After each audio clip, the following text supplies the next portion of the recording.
Wasting no time, straight into the guide today. We've got a lot to cover to teach you how to planche push-up. Of course, first we have to cover the prerequisites to learning the planche push-up, and you need to have a solid basis, which is about 15 to 20 push-ups. That's where you're going to want to start to be able to start moving your weight forward and start learning that planche push-up. So you want to be training your isometrics as well, because this strength is transferable, so that strength is also going to apply to your dynamics, which is the planche push-up. Of course, you guys know we always start with a form here on this channel, so when you do your planche push-up and watch it back, you know exactly what it should be looking like and try and tweak things here and there so the form matches up. Planche push-up is a full body bent arm pushing movement utilizing the anterior deltoid, the chest, the upper back stabilizers called the scapula or the muscles of the scapula, and of course other accessory muscles such as the glutes and the core. The movement as a whole is quite simple, but the intricacies of how you actually perform this skill is actually quite complex. So if you've been training your planche push-ups properly,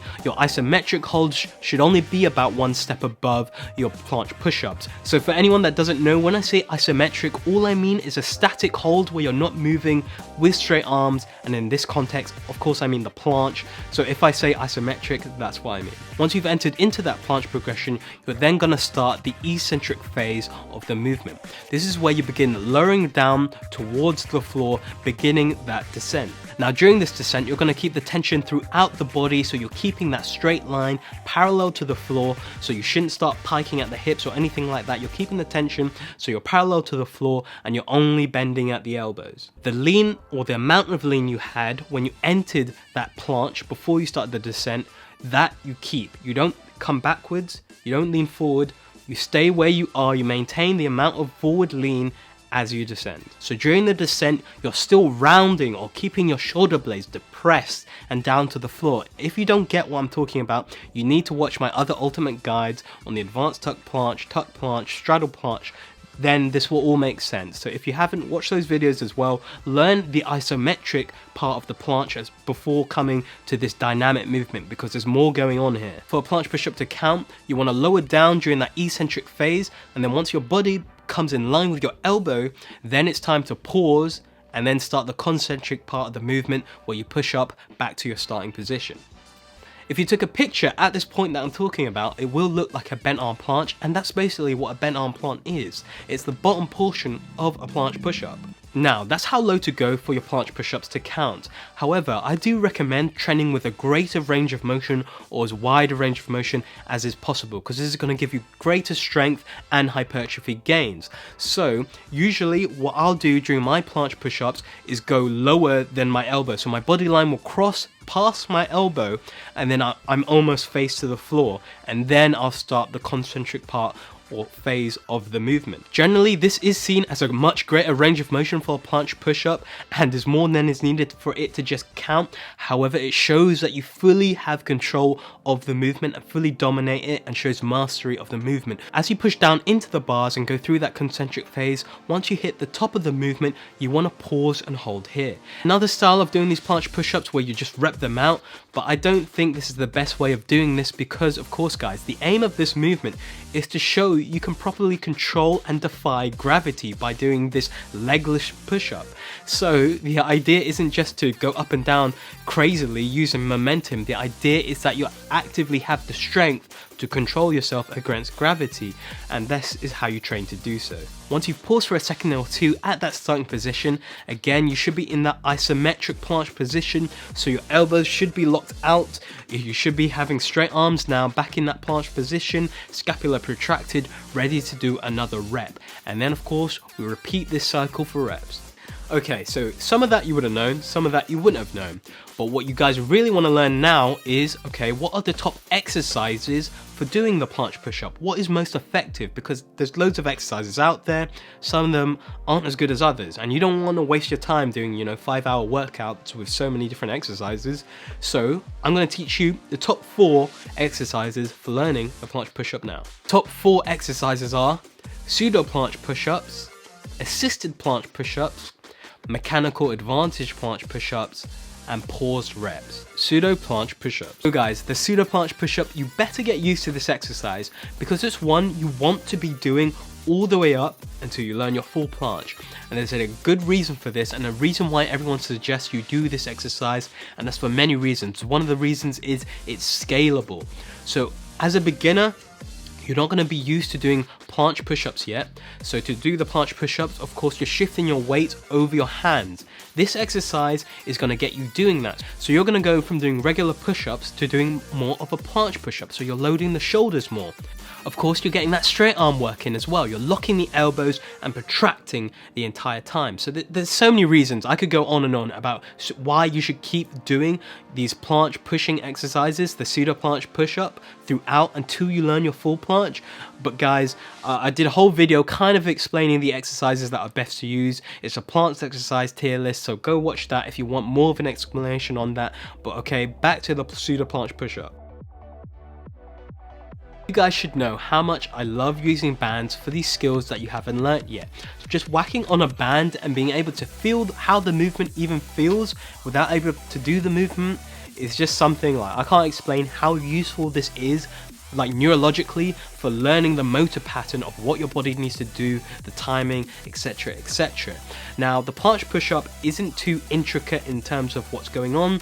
Really, your arms are just bending, but like I said, it's quite complex with the timing and everything that's going on in terms of you have to keep certain things protracted, you have to keep certain things tight, or you have other things moving. So in that regard, it is complex. Using a resistance band lets you get all of this down all from the get-go. From day one, you can start using a resistance band and start working on this movement. Mechanical advantage push-ups. Mechanical advantage push-ups have a stable strength curve. What this means is at the bottom of the movement, where the movement is almost the easiest, you can use a harder progression, making the movement harder. So mechanically, although this part of the movement is easier, you're making it a lot harder on yourself. Then as you push up during the concentric phase, which gets harder and harder mechanically on your body, you use an easier progression. So it's still going to be difficult as you go into this easier progression, because mechanically holding that top portion of the planche after a push-up is still so hard. So you're going for an easy progression at the top where you're pausing, and then a harder progression at the bottom where usually people are a lot stronger. So it's got a stable strength curve and allows people to train many different progressions together.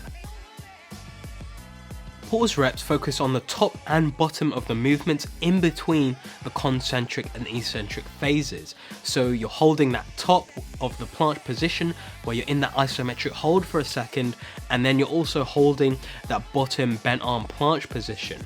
So you're going to pick a much easier progression. You have a lot of control over and pause the top of that movement, so you can really find that control and build the strength at that top portion of the movement.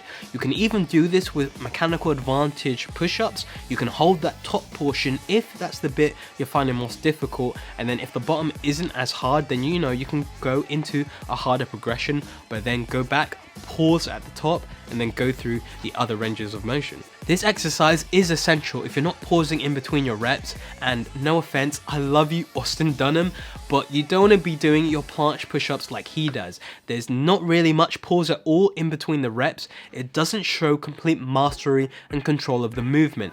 As you can see, sometimes I don't know why he just doesn't lock out his planche push-ups and hold that top portion of the movement. I don't know if it's not because he hasn't trained it or doesn't have enough strength, but that's something he needs to work on, or unless he just doesn't show it in his videos. Guys, you want to train to show complete mastery of these movements, not just to tick off the box. By the way, Austin, I love you, bro. Don't come for me.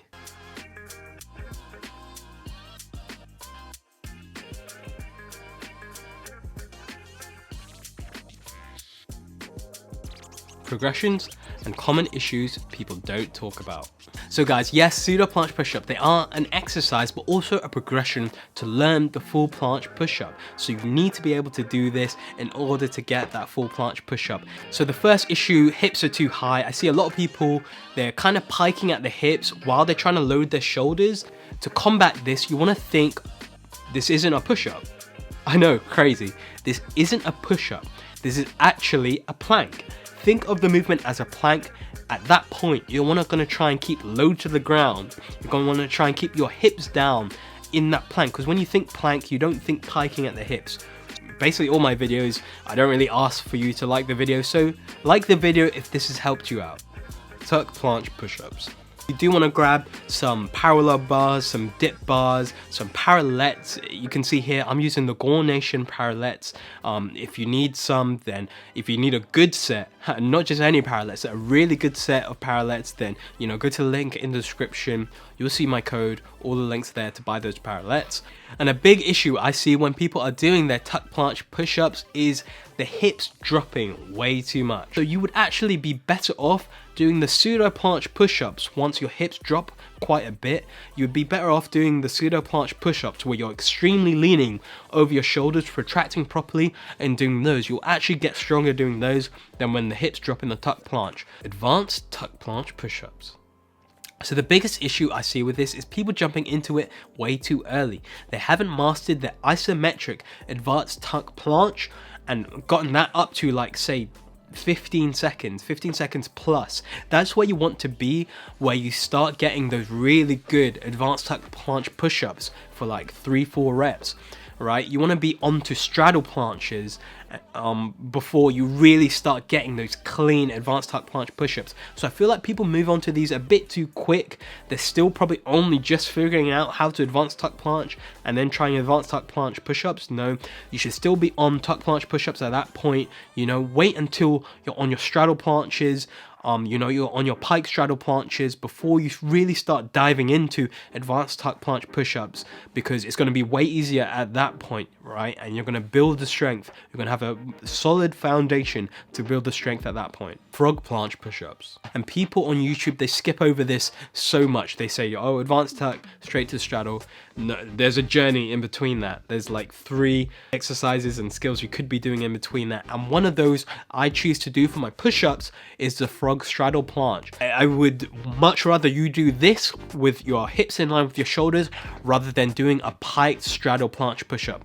I've seen people dive into the straddle planche push-up because they've seen it on Instagram and they dove into that way too early, right? You need to do it with good form, parallel to the ground, right? And the frog straddle planche is going to be a good progression to do in between the advanced tuck and the straddle planche. Straddle planche push-ups. So this is where you start seeing this on socials. You start getting claps and you know, nods of approval from your gym crush when you start doing these. So this is where you're hitting the big leads. Your planche pushing strength is skyrocketing now.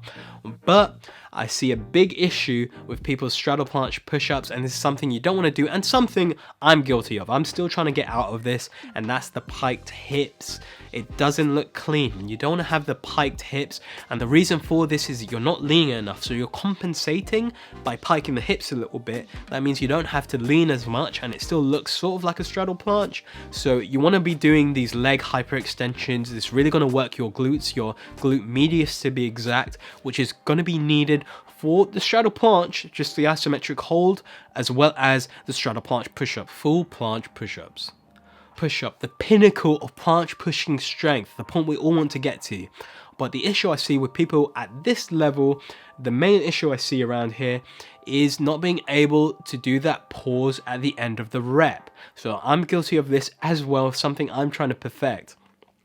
But people go down from that full planche push-up, you know, they might be a bit piked at the hips as well, then they push up from the bottom and they're not able to hold that top, so they're not able to go into a static full planche, because as I mentioned before, some people use just momentum to just glide through and just do the push-ups. They're not able to actually hold that top position, which shows no mastery or control of the movement, which is what we want, you know. That's gonna get our gym crush nodding again. So how you combat this, I mentioned it earlier in the video, you do those mechanical advantage planche push-ups, right, and then do a pause at the top. So you want to be doing this with straddle planches, right? You want to be working that progression just under where your isometric holds are. So hopefully if you're going for full planche push-ups, hopefully you can hold a full planche. That's really going to help, you know, clean up the form a lot. That might be another thing. If you're doing the full planche push-ups and you can't hold a clean full planche, that's also means your full planche push-up form is going to be a bit whack. So guys, work on those two things, the mechanical advantage planche push-up pauses and your full planche isometric. That's going to clean up your form in this kind of progression. Me personally, I really need to work on these full planche push-ups a lot more, but for the moment I'm focused all my energy on the full planche press to handstand. So if you guys need an ultimate guide on that, then let me know, because I'm willing to make that. But if not, then you want to watch this video, because it's going to give you a full guide to what exercises you want to prioritize to learn the full planche, which of course you need for this full planche push-up.